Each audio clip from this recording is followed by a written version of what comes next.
एक और टॉपिक पर मैंने हमेशा से सोचा था जब आप मिलेंगे तो मैं ज़रूर बात करूंगी, क्योंकि आप कई इंटरव्यूज़ में जिक्र करते हैं बट सिर्फ टच होता है वो टॉपिक। मैं एक ओशो फॉलोअर हूँ, ओशो सन्यासी हूँ इनफैक्ट मैं। अच्छा। हाँ, मैंने ओशो सन्यास लिया हुआ है, मेरी माँ भी। ओशो का आपने जिक्र किया, तो वो आपकी ज़िंदगी में कब और कैसे आए? तब मैं ग्रेजुएशन फर्स्ट ईयर में था, 17 साल का था, और ये बात है 1990 की। 1990 में ही ओशो की मृत्यु हुई थी। मृत्यु शब्द आपको छुप तो नहीं रहा, क्या बोलते हैं? नहीं, हम लोग उसमें हाँ। हाँ, ओशो ने शरीर छोड़ा था। शरीर छोड़ा है ना। तो उस समय बहुत ज़्यादा लाइमलाइट में वो थे। 17 साल के बच्चे के मन में जिज्ञासाएं वैसे भी ज़्यादा होती हैं, ऊपर से जब ये सुन ले कि वो सेक्स गुरु टाइप के आदमी थे तो जिज्ञासाएं बढ़ भी जाती हैं। तो हुआ ये कि मैं एक यात्रा पे मध्य प्रदेश गया हुआ था। शायद ये 1-2 साल बाद की बात है, 18-19 की उम्र की बात है। भारत सरकार का एक प्रोजेक्ट था, उसमें सिलेक्शन हुआ था। तब छत्तीसगढ़ बना नहीं था। तो मध्य प्रदेश में बहुत सारे जनजातियों के इलाकों में जो पानी की सप्लाई हो रही थी, राजीव गांधी पेयजल मिशन था, उसको ऑडिट करना था कि वो सच में हुआ है कि नहीं हुआ है। तो दिल्ली विश्वविद्यालय से कुछ लोगों का सिलेक्शन हुआ, मेरा भी हो गया था, मैं उसमें गया था।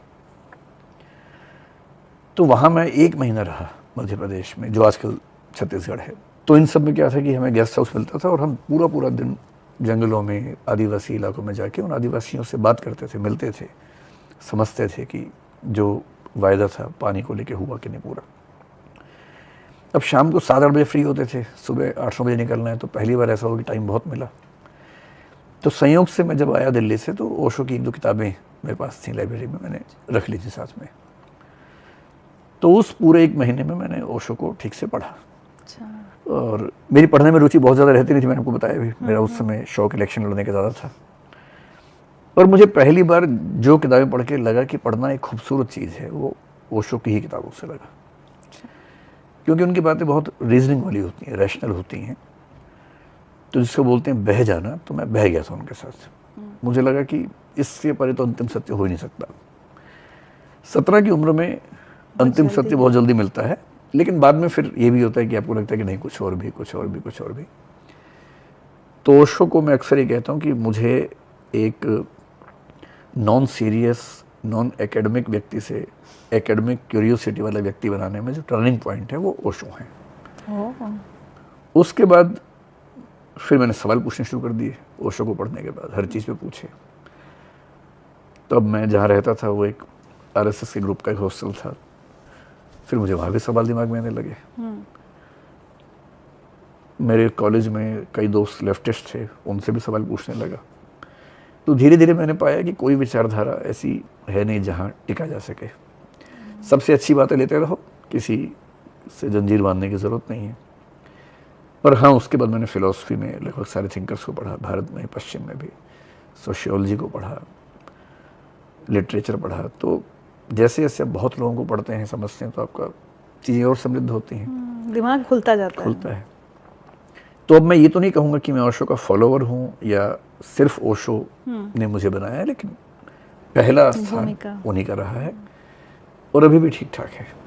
और उनके कई थॉट्स मुझे प्रभावित करते हैं आज भी। मेडिटेशंस नहीं किए? मेडिटेशन मैंने अब शुरू की है कुछ करना, पहले मैं कभी नहीं कर पाया था, कोशिश की तो भी नहीं हुआ था। अभी 1-2 महीने से मैंने आजकल ध्यान प्राणायाम करना शुरू किया है। अच्छा। और मैं लगभग रोज 30-40 मिनट, मतलब किसी हाँ, एक हमारी टीचर हैं जो घर पे आती हैं, वो घर के सब मेंबर्स के लिए हैं। अच्छा। तो मैं लगभग नियम से प्राणायाम तो आजकल रोज करता हूँ। अच्छा। ध्यान के बिंदु तक एग्जैक्टली नहीं पहुँच रहा हूँ, लेकिन कभी कभी रियलाइज होता है कि हाँ, मैं उसके आसपास पहुँच रहा हूँ। अच्छा। और मेरी इच्छाओं में से, मतलब विश लिस्ट में एक तो है कि मैं विपस्सना करूँ। 2-3 साल से सोच रहा हूँ, कर नहीं पाया हूँ।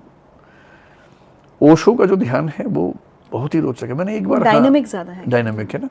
एक बार श्री रविशंकर जी वाला जो है द आर्ट ऑफ लिविंग, मैंने बहुत पहले 20 साल पहले वो कोर्स एक बार किया था, 7 दिन का, सोहम वाला जो सुदर्शन क्रिया होती है। तो मेरे आसपास सब लोगों का मेडिटेशन बढ़िया से हो गया था, मेरा नहीं हो पाया था, क्योंकि मैं दिमाग बहुत चला रहा था। जब दिमाग बहुत चलाते हैं फिर वो मतलब सहज हो ही नहीं पाते, तो मुझसे नहीं हो पाया था। अब मुझे लगता है कि मैं उस भाव भूमि पर हूँ कि शायद मैं ध्यान कर पाऊंगा। तो ओशो का डायनामिक मेडिटेशन जो है, मुझे लगता है कि जैसे रविशंकर जी का है, तो वो बहुत इजी है किसी नए आदमी के लिए, क्योंकि म्यूजिक के रिदम पे हो जाता है। सारा खेल इस बात का है कि आपका पूरा ध्यान एक बिंदु पे केंद्रित हो जाए। अब किसी को ये कहना कि इस चीज़ को देखो तो वो बहुत आसान नहीं होता है। रिदम पे फोकस करना आसान है, तो सोहम के साउंड की स्पीड और आवृत्ति बढ़ने से ध्यान लगाना। आपने देखा सोहम वाला कैसे एक बार होता है किया ना? है हाँ। इनफैक्ट मैंने। तो उसमें क्या होता है, कभी धीरे बोलेंगे, कभी तेज़ बोलेंगे, इतना तेज़ रिपीट करेंगे, स्लो रिपीट करेंगे, उससे होता ये कि आप उसी में खो जाते हैं कि धीरे है कि तेज़ है, तो ध्यान फोकस हो गया आपका। ओशो का तो मुझे लगता है कि ज़्यादा प्रैक्टिकल है, हालांकि मैंने किया नहीं। ओशो का मिलता है, लगता है बहुत साइंटिफिक है। बहुत साइंटिफिक है, क्योंकि डायनामिक मेडिटेशन मैंने पढ़ा है उसके बारे में। उसमें जो रेचन होता है ना सुबह पूरा हाँ, निकाल दो, अब जो उसका सेकंड पार्ट शायद वो होता है मेरे ख्याल से। भयानक होता है वो। क्योंकि बहुत तेज़ सांस लेने से क्या होता है कि एक तो दिमाग बैठने लगता है, जो कैथारसिस या विरेचन या रेचन कहेंगे, उसमें मेरे ख्याल से चिल्लाने वाला होता है कि चीखो चिल्लाओ। कुशन्स रहते हैं वहाँ पे कि आपको कुशन को किसी पे गुस्सा है तो फाड़ दीजिए। एक फिल्म आई थी, अच्छा, वाइल्ड वेस्ट की, लाइफ इन मेट्रो, उसमें इरफान खान जो नायिका है फिल्म की, उसको एक टंकी की छत पे ले आते हैं और बोलते हैं बहुत ज़ोर से चिल्लाओ, और चिल्लाने से उसको जो कैथारसिस की फीलिंग आती है। तो मेरे ख्याल से ऐसी फीलिंग्स वहाँ आती होंगी। तो डायनामिक मेडिटेशन हो या उनका कुंडलिनी वाला हो, मैंने उनको पूरा प्रोसेस पढ़ा है। कुंडलिनी का ये शाम का टाइम होता है, टाइमिंग्स भी हैं सब। अच्छा, कि डायनामिक आपको सुबह 5 से 6-7 बजे तक करना है मैक्सिमम। कुंडलिनी नॉर्मली जब कैंप में हम लोग जाते हैं तो ये 4-5 बजे, लंच के 2-3 घंटे बाद कराया जाता है। एक नाद ब्रह्म होता है, वो पता नहीं आपको? नाद ब्रह्म तो माय गॉड, उसमें आधा घंटा सिर्फ हमिंग जैसे हम लोग करते हैं, और उसके बाद बहुत भ्रामरी की तरह, लेकिन उसमें कान बंद नहीं करने थे। और अगले 2 चरण में हाथ इतने धीरे, तो मैं जब शुरू में गई तो मैंने ऐसे मुझे लगा घुमाना ही है, तो उन्होंने कहा आपका माइंड बहुत ज़्यादा ही भाग रहा है, तो उसको इतना स्लो कर देना है कि पता ही ना चले कि हाथ मूव कर रहा है।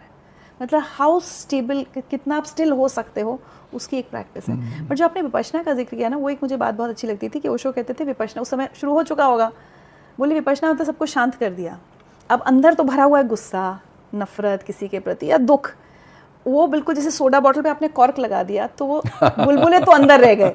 तो वो हमेशा कहते थे कि विपश्यना करना है तो पहले 21 डायनामिक, हाँ, ये बात भी ठीक है, जो निकालना है जब निकल जाएगा तब शांत बैठ पाओगे। बट 21 दिन डायनामिक अगर आप करेंगे तो आपको बहुत फर्क पता चलेगा। नहीं, जितना मैंने उसका सिस्टम पढ़ा, मुझे लगता है कि वो शायद 2-3 दिन में ही रियलाइज होना शुरू हो जाना चाहिए। हाँ, मेरी मतलब आगे की योजनाओं में मेडिटेशन में सिद्धहस्त होना भी है।